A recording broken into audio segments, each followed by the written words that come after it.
Darian Cruz is no stranger to the NCAA tournament, but this year has a slightly different feel. It's pretty cool, just being able to represent Lehigh Valley and Lehigh University in that aspect. This year, Cruz enters as the #1 seed in 125 and the #1 opponent everyone wants to take down. Honestly, I don't feel any pressure. Believe it or not, like as weird as that sounds, I'm not like complacent with losing, but I'm, in the back of my mind, I'm constantly just thinking that win or lose, one match, one tournament is not going to define, Darian Cruz. It's not going to define who I was as a person, who I was, or will be as a wrestler.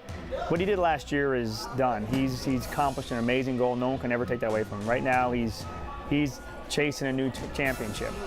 So he's the hunter right now, so he's trying to go out there and he has to get through that first match, then we have to come back that night, get through the second match. So we don't know who he's going to have next after the first match, so we just have to stay focused on what Darian does best.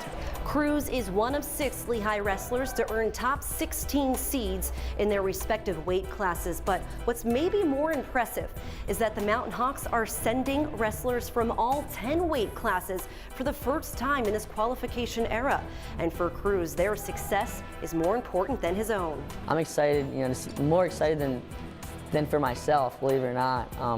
For these younger guys, to go out and have fun and make some noise. I'm almost like tired of kind of being like the only one, and I want our team to have so much more success than me. If it takes me not placing for our team to bring home a trophy, if that would ever make sense, I would totally do that, because this team has meant so much to me. They put in so much to me since I was a freshman. I would do anything to kind of leave that lasting mark. I think it says a lot about this team. I think this team generally cares more about their teammates than they do themselves. And they all want to win really badly, but they're even more happy when their other teammates get more success. I mean, it happened last year when he won, just how excited everybody was for him on his team, and he feels the same way about them. Cruz now looks forward to Michigan State freshman Rayvon Foley, who finished 7th in the Big Ten, and his approach is as cliche as it gets, one takedown at a time. You go out and first thing you do is get the first takedown. Don't even worry about the first win, worry about the first takedown, score the first points.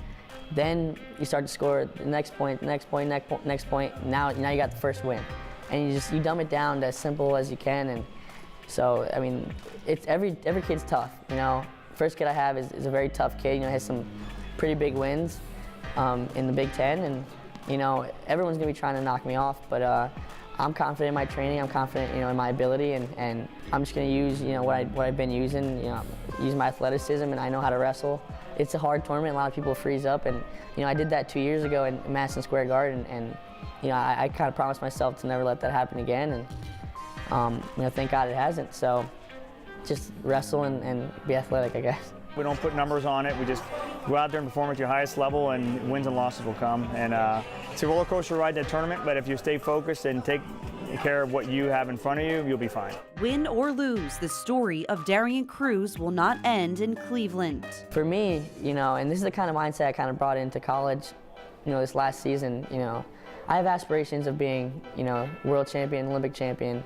So, I want to be the best in the world. So, whatever kind of will stand in place is something I got to just accomplish or get through. That's why I'm not making this tournament as big as it is. It's not about if I win or lose, because I have bigger things that I want to accomplish. We love him. He's been such an impact on our team, not just on the mat, but off the mat. So obviously we're going to be sad when he leaves, but I think he's going to be sticking around here for a few years, so we're still going to have his impact on these guys.